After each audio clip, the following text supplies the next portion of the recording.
பத்திரிகை, தொலைக்காட்சி, ஊடக நண்பர்கள் எல்லாருக்கும் புத்தாண்டு வாழ்த்துக்கள்.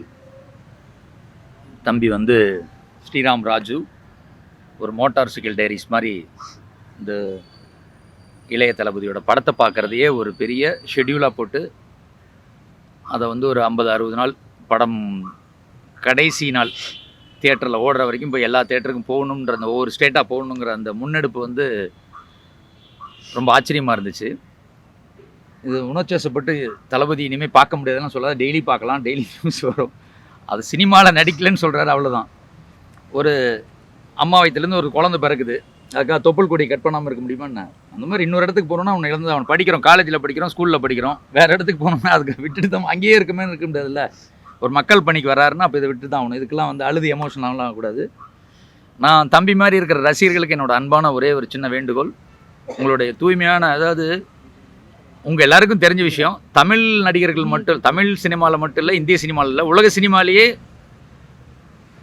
இளைய தளபதி மாதிரி ஒரு வெறி கொண்ட கோடிக்கணக்கான இதயங்களை வச்சிருக்கிற ஒரே ஒரு நடிகர் அப்படின்னா அது வந்து இவரை தான் சொல்ல முடியும். உலகம் முழுக்க எந்த ஹாலிவுட் எடுத்துக்கிட்டால் கூட இப்படி இருக்க மாட்டாங்க. அவ்வளோ லவ், அவ்வளோ அன்பு, கண் கலங்கி இந்த மாதிரிலாம்.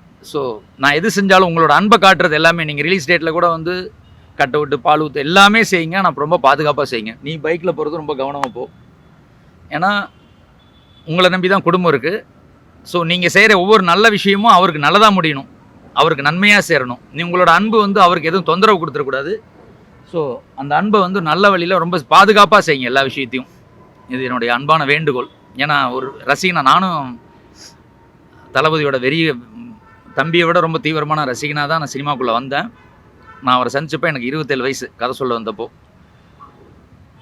2003 நினைக்கிறேன். அந்த 2003 மே 8 அந்த படம் ரிலீஸ் ஆச்சு, 23 வருஷத்துக்கு முன்னாடி.